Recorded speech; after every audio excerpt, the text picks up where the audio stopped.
नमस्कार मित्रों, स्वागत है आप लोग को हमारे YouTube चैनल ललिता एकेडमी पे। आज हम आप लोग को फिर मौलिक अधिकार के बारे में क्या करेंगे, अध्ययन करवाएंगे। इससे पहले हम आप लोग को मौलिक अधिकार की 2 वीडियो अपलोड कर चुके हैं। अगर जो आप लोग उसे नहीं देखे हैं तो उसे देख लीजिएगा, तभी अच्छा से आप लोग को समझ में आएगा। तो जैसे कि पहले ही बता दिया गया है कि हमारे मौलिक अधिकार कितने हैं, तो 6 मौलिक अधिकार हैं। तो इससे पहले हम लोग 2 मौलिक अधिकार के बारे में अध्ययन कर चुके हैं। तो आज हम फिर जो तीसरा मौलिक अधिकार है उसके बारे में अध्ययन करेंगे। कौन सा मौलिक अधिकार? तीसरा मौलिक अधिकार कौन सा है? तो मौलिक अधिकार जो तीसरा है उसके बारे में हम लोग अध्ययन करेंगे। वो कौन सा अधिकार है? शोषण के विरुद्ध अधिकार। कौन सा है? शोषण के विरुद्ध अधिकार। अर्थात इससे पहले हम लोग समानता और स्वतंत्रता के बारे में अध्ययन कर चुके हैं और आज हम लोग शोषण के विरुद्ध अधिकार के बारे में अध्ययन करेंगे। अर्थात ये जो शोषण का विरुद्ध है ना, ये अनुच्छेद 23 से लेकर 24 तक बताया गया है। कितने तक? 23 से लेकर 24 तक शोषण के विरुद्ध के अधिकार के बारे में बताया गया है। किसके अधिकार के बारे में? शोषण के विरुद्ध के अधिकार के बारे में बताया गया है। कितने? तो अनुच्छेद 23 से लेकर 24 के मध्य। तो हम लोग सबसे पहले अनुच्छेद 23 का अध्ययन करेंगे। जैसे कि शोषण शब्द से ही आपको पता चल रहा है आप लोगों को कि शोषण का मतलब होता है किसी को दबाया गया हो। क्या किया गया हो? किसी को दबाया गया हो या सताया गया हो। तो इसी के अंतर्गत हम लोग अध्ययन करेंगे अनुच्छेद कितना? अनुच्छेद 23। कौन सा अध्ययन करेंगे?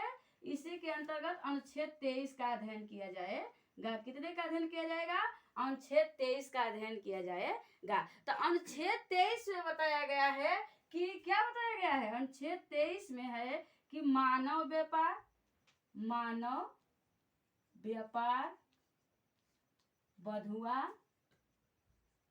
बंधुआ मजदूर पर रोक। क्या है? रोक।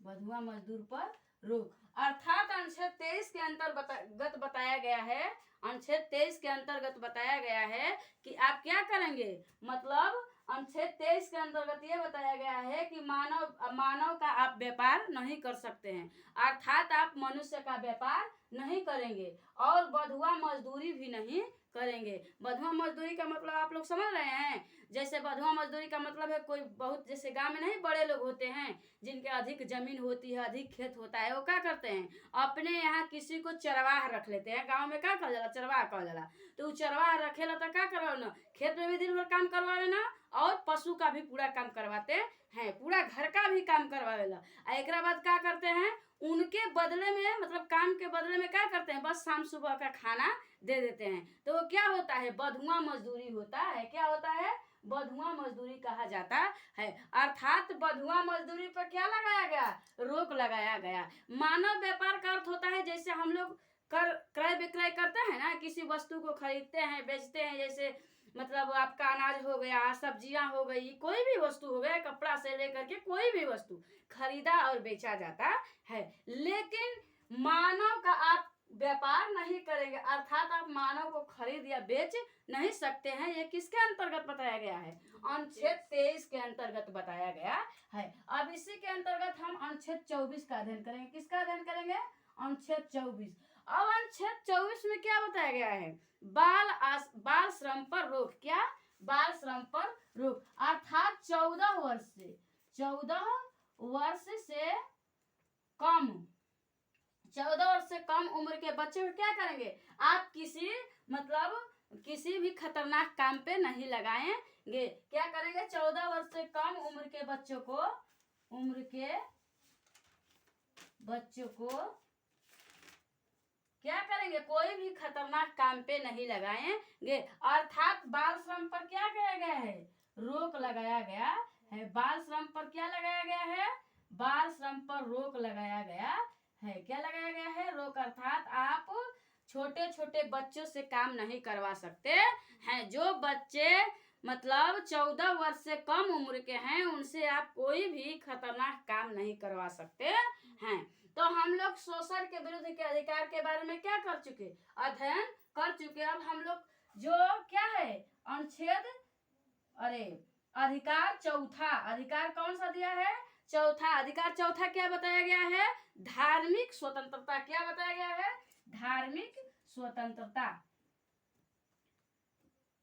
धार्मिक स्वतंत्रता अर्थात आप धर्म के अंतर्गत क्या है, स्वतंत्र है। जैसे कि आप लोग को पता है कि हमारा जो भारत देश है ना, हमारा संविधान में लिखा गया है कि जो भारत देश वो क्या है, धर्मनिरपेक्ष देश है। अर्थात संविधान लिखता है कि हमारे सरकार का कोई धर्म नहीं है, अर्थात संविधान का कोई धर्म नहीं होता है। जो भी धर्म है लोग जिसको चाहे उसको मान सकते हैं, जिसको चाहे उसको मान करके उसका प्रचार प्रसार कर सकते हैं, लेकिन जो भी किया जाए धर्म के अरे मतलब ये जो है समाज के विरुद्ध नहीं होना चाहिए। समाज के हित में जो भी कार्य हो समाज के हित में होना चाहिए, अर्थात सरकार के भी हित में होना चाहिए। सरकार के विरुद्ध कोई ऐसा कार्य नहीं किया जाएगा।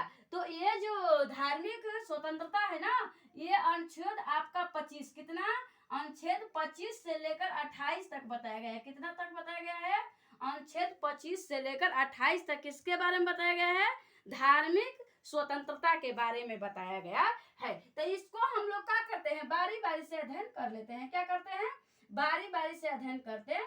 धार्मिक स्वतंत्रता को हम लोग क्या करेंगे, बारी बारी से अध्ययन करेंगे। तो सबसे पहले हम अनुच्छेद क्या 25 का अध्ययन करते हैं। क्या अध्ययन करते हैं, किसका करते हैं, अनुच्छेद 25 का। अर्थात अनुच्छेद 25 में बताया गया है कि धर्म को मानना, क्या बताया गया है, धर्म को मानना, इसके बाद आचरण करना, इसके बाद प्रचार करना की स्वतंत्रता। ये जो है ना अनुच्छेद 25 है, इसके अंतर्गत बताया गया कि आप किसी भी धर्म को मान सकते हैं, क्या कर सकते हैं, मान सकते हैं, या वैसा आप आचरण कर सकते हैं, या तो फिर आप उसका प्रचार प्रसार भी कर सकते हैं। अर्थात अनुच्छेद 15 बताता है कि आप किसी भी धर्म को मानने के लिए क्या है, एकदम स्वतंत्र हैं। एकदम क्या है, स्वतंत्र है। आप हिंदू है तो मुसलमान बन जाइए, मुसलमान है तो हिंदू बन जाइए, इसके बाद ईसाई बन जाइए, सिख बन जाइए। आप किसी भी धर्म को मानने के लिए स्वतंत्र हैं। और इसके बाद बता रहा है कि आप जिस धर्म को मान रहे हैं वैसा आप अपना आचरण या व्यवहार करिए। अर्थात जैसे सिख लोग होते हैं ना पंजाब के, वो क्या करते हैं, अपने धर्म के आचरण के अनुसार पाग लगाते हैं। क्या करते हैं, जो कपड़े का पाग लगाते हैं ना, वो उनका क्या है, धर्म का आचरण है। वो उनका क्या है, धर्म का आचरण। जैसे मुसलमान लोग होते हैं, उनकी जो औरतें होती हैं वो नकाब धारण करती हैं। क्या करती हैं, नकाब धारण करती हैं। वो क्या है, उनका धर्म का वो आचरण है। और हम जिस प्रकार से किसी भी धर्म को प्रचार प्रसार कर सकते हैं, किसके अंतर्गत, अनुच्छेद 25 के अंतर्गत। फिर हम लोग अनुच्छेद 26 का, किसका अध्ययन करेंगे, अनुच्छेद 26 का। अब अनुच्छेद 26 में बताया गया है कि किसी भी धर्म का आप क्या कर सकते हैं, प्रबंध कर सकते हैं। अर्थात धर्म का प्रबंध, क्या है, प्रबंध, प्रबंधन। अर्थात प्रबंधन का मतलब होता है व्यवस्था। क्या होता है, व्यवस्था। किसी भी धर्म का आप क्या कर सकते हैं, व्यवस्थाएं अच्छे से कर सकते हैं, अर्थात उसका प्रबंध कर सकते हैं। इसके लिए आप क्या हैं, स्वतंत्र है। अर्थात आप जैसे हिंदू धर्म के हैं तो आप दुर्गा माँ की मंदिर, शंकर भगवान की मूर्तियां जो भी आप बढ़िया से व्यवस्था कराएंगे तभी ना आप माने जाएंगे कि नहीं। जैसे सिख लोग होते हैं या मुस्लिम लोग होते हैं तो वो क्या करते हैं, अपने धर्म को तो मुस्लिम मान लिए, लेकिन उसके बाद वो लोग अपना मस्जिद का अच्छे से प्रबंध करते हैं। तो उसी प्रकार से आप अपने धर्म का प्रबंध या व्यवस्था करने के लिए क्या है, स्वतंत्र हैं। अर्थात आप मंदिर या मस्जिद बनाने के लिए स्वतंत्र है, इस पे सरकार की कोई आपत्ति नहीं होगी। और आगे है आपका अनुच्छेद 27। कौन सा है, अनुच्छेद 27। अनुच्छेद 27 में बताया गया है कि संपोषित की स्वतंत्रता। क्या बताया गया है, संपोषित, संपोषित, संपोषित या इसी को कहते हैं पैसा, पैसा देने की स्वतंत्रता।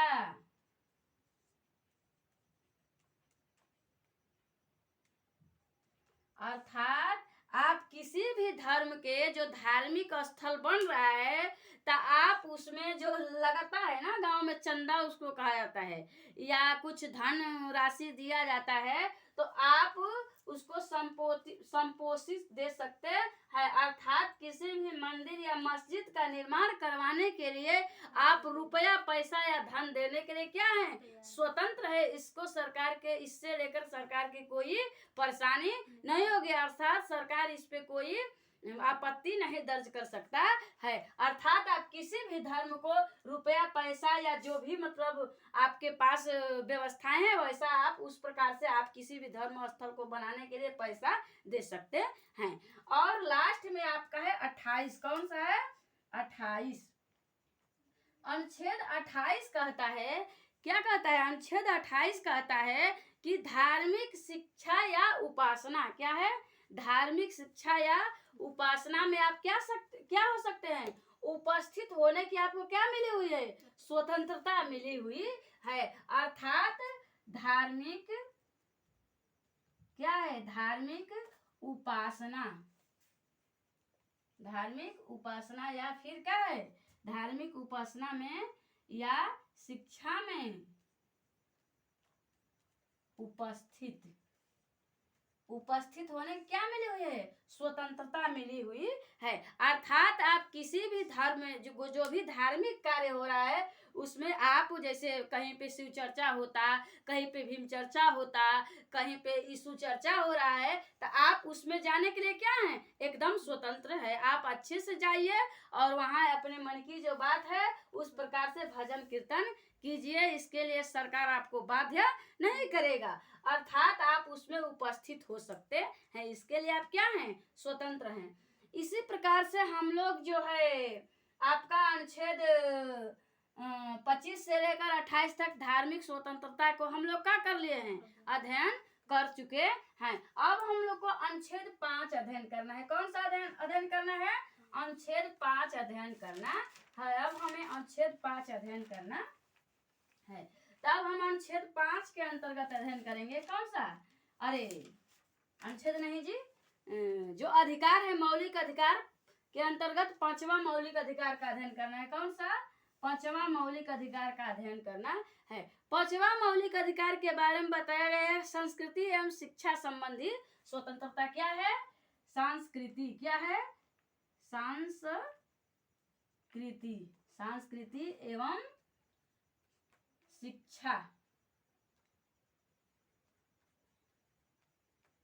शिक्षा की स्वतंत्रता। अर्थात ये कितने से कितने तक दिया है, ये आपका 29 से लेकर 30 तक बताया गया है। अनुच्छेद 29 से लेकर 30 तक कौन सा अधिकार बताया गया है, तो संस्कृति एवं शिक्षा की स्वतंत्रता बताया गया है। अर्थात ये विशेष लोगों के लिए, सबके लिए नहीं है। ये जो सांस्कृतिक एवं शिक्षा की स्वतंत्रता है ना, ये अल्पसंख्यकों के लिए है। किसके लिए है,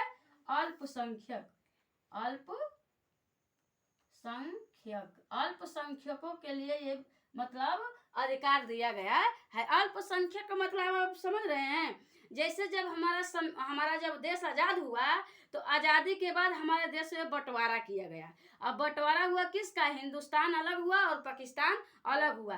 तो जो मुस्लिम लोग थे ना वो पाकिस्तान चले गए, और जो हिंदू लोग थे वो हिंदुस्तान रह गए। लेकिन बंटवारा के बाद भी जो मुसलमान लोग हमारे देश में रह गए अर्थात हिंदुस्तान में रह गए, उनको अल्पसंख्यक कहा जाता है। क्या कहा जाता है, अल्पसंख्यक कहा जाता है। तो इन्हीं लोग के बारे में मतलब इन्हीं लोग के व्यवस्थाएं अनुच्छेद 29 से लेकर 30 के बारे में बताया गया है। अर्थात ये मौलिक अधिकार 5 में अल्पसंख्यकों के बारे में बताया गया है। अर्थात अनुच्छेद 29 कहता है, क्या, अनुच्छेद 29 कौन सा, अनुच्छेद 29 कहता है कि अल्पसंख्यकों का हित का विकास, अर्थात अल्पसंख्यकों का हितों का संरक्षण। क्या कहता है?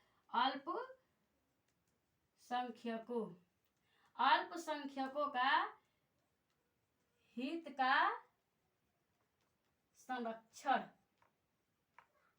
अर्थात अनुच्छेद 29 कहता है कि जितने भी हमारे देश में अल्पसंख्यक हैं उनके हित का हमें संरक्षण करना है। यहाँ हित का अर्थ होगा उनका विकास, अर्थात उनका किस प्रकार से विकास हो सकता है। यहाँ हित का अर्थ होगा विकास। क्या होगा? विकास। हित का अर्थ क्या होगा? विकास, अर्थात उनका हम किसी भी स्थिति में क्या करेंगे? विकास करवाएंगे। और दूसरा जो है अनुच्छेद 30, कौन सा? अनुच्छेद 30। अनुच्छेद 30 बताता है कि आप क्या है? अल्पसंख्यकों के शिक्षा या संस्थान खोलने की स्वतंत्रता। अर्थात जो अल्पसंख्यक हैं, जो अल्पसंख्यक लोग हैं, वो अपने शिक्षा या संस्थान खोल सकते हैं। क्या कर सकते हैं?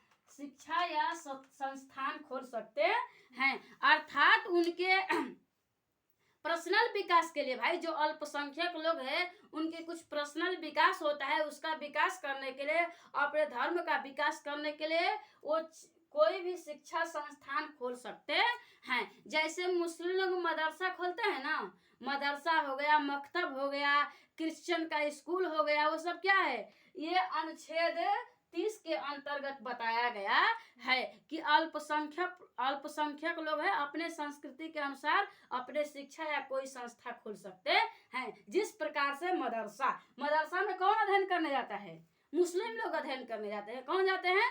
क्योंकि उसमें क्या सिखाया जाता है? उर्दू सिखाया जाता है। तो उर्दू से उन लोग का क्या होगा? उन लोग का धार्मिक विकास होगा, अर्थात धर्म का संरक्षण होगा। तो इसी के अंतर्गत हम लोग को एक अधिकार जो मिला हुआ है उसका हम लोग क्या करेंगे? अध्ययन करेंगे। और उसका अध्ययन कर लेते हैं हम लोग। एक और अधिकार मिला हुआ है ना, वो कौन सा अधिकार है? संवैधानिक उपचारों का अधिकार। कौन सा है? संवैधानिक उपचारों का अधिकार। तो अनुच्छेद 6 में बताया गया है। कितने में? अधिकार 6 में। अधिकार 6 में क्या बताया गया है?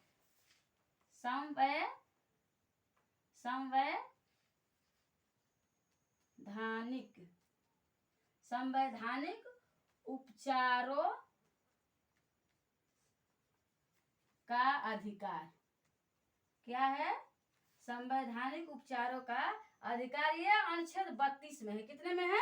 32 में। अब आप लोग को मन में एक विचार उठ रहा होगा कि अनुच्छेद 31 जो है मैम जी या मैडम जी नहीं पढ़ाई हैं। तो अनुच्छेद 31 आप लोग को पहले ही बता दिया गया है कि अनुच्छेद पहले जो है मौलिक अधिकार में कितने मौलिक अधिकार थे? 6 मौलिक अधिकार थे, लेकिन 7 मौलिक अधिकार थे, लेकिन एक मौलिक अधिकार जो संपत्ति का अधिकार है उसे हटा दिया गया है ना, तो अनुच्छेद 31 के अंतर्गत आता था। तो अब हमें अनुच्छेद 32 के बारे में अध्ययन करना है। अनुच्छेद 32 में बताया गया है कि अगर जो सरकार आपके जितने भी अधिकार मिले हुए हैं, उसका हनन होता है। क्या होता है? हनन या शोषण। क्या होता है? शोषण। तो आप क्या करेंगे? इसको लेकर के क्या हाई कोर्ट या सुप्रीम कोर्ट क्या कर सकते हैं? जा सकते हैं। क्या कर सकते हैं? जा सकते हैं। अर्थात अगर जो आपके जो 6 मौलिक अधिकार मिला हुआ है उसका शोषण हो रहा है, उसका हनन हो रहा है, तो आप उसको लेकर के कहाँ जा सकते हैं? हाई कोर्ट या सुप्रीम कोर्ट जा सकते हैं। इसके लिए आप क्या हैं? स्वतंत्र हैं। इसके लिए आप क्या हैं? स्वतंत्र हैं। तो इसके अंतर्गत देखिए, इसमें एक और बहुत जरूरी बात बताई गई है कि ये संवैधानिक उपचारों के अधिकार को डॉक्टर भीमराव अम्बेडकर, कौन? डॉक्टर भीमराव अम्बेडकर क्या कहे हैं? संविधान की आत्मा कहे हैं। क्या कहे हैं? संविधान की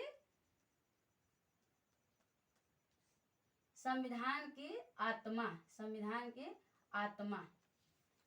किसको कहे संविधान का आत्मा? अर्थात डॉक्टर भीमराव अम्बेडकर किसको? जो संवैधानिक उपचारों का अधिकार है ना, इसको डॉक्टर भीमराव अंबेडकर क्या कहे हैं? ये संविधान का आत्मा है। लेकिन अगर ये परीक्षा में पूछेगा कि संविधान का आत्मा किसको कहा जाता है, तो संविधान का आत्मा प्रस्तावना कहा जाता है। किसको कहा जाता है? प्रस्तावना को संविधान का आत्मा कहा जाता है। लेकिन अगर ये परीक्षा में पूछेगा कि डॉक्टर भीमराव अंबेडकर के अनुसार किसको संविधान का आत्मा कहा जाता है, तो जब डॉक्टर भीमराव अंबेडकर के अनुसार पूछेगा तो क्या लिखना है? संवैधानिक उपचारों के अधिकार। अगर जब पूछेगा कि संविधान का आत्मा किसको कहा जाता है, तो प्रस्तावना को कहा जाता है। तो हम लोग अध्ययन कर चुके हैं कि आज शोषण के विरुद्ध के बारे में अध्ययन किए, धार्मिक स्वतंत्रता के बारे में अध्ययन किए और सांस्कृतिक एवं शिक्षा संबंधी अधिकारों के बारे में अध्ययन किए हैं। तो हम लोग को बारी बारी से उसका क्या करना है? रिवीजन करना है कि आप लोगों को शोषण के विरुद्ध बताया गया है कि आप मानव व्यापार नहीं कर सकते हैं, आप किसी से बलपूर्वक काम नहीं करवा सकते हैं, फिर 14 वर्ष से कम उम्र के बच्चे को कोई भी जोखिम काम नहीं करवा सकते हैं। धार्मिक स्वतंत्रता के बारे में बताया गया, आप किसी भी धर्म को मान सकते हैं, वैसा व्यवहार कर सकते हैं। इसके बाद उसका मंदिर मस्जिद का निर्माण करवा सकते हैं। इसके बाद निर्माण के लिए आप पैसा दे सकते हैं और पैसा देने के बाद आप उसका कहीं चर्चा और भजन भी करवा सकते हैं, उसमें उपस्थित हो सकते हैं। इसके बाद हम लोग अध्ययन किए कि सांस्कृतिक शिक्षा की स्वतंत्रता, ये विशेष रूप से किसको दिया गया? अल्पसंख्यकों को दिया गया। और इसमें बताया गया कि ये क्या करेंगे? अपने अनुसार ये संस्था या स्कूल खोल सकते हैं और इसकी जो हित है, जो इसका विकास है, इसको किसको ध्यान में रखना है? सरकार को इसको ध्यान में रखना है। और लास्ट में हम लोग अध्ययन किए संवैधानिक उपचारों का अधिकार, अर्थात ये डॉक्टर भीमराव अंबेडकर के अनुसार इसे संविधान का आत्मा कहा गया है।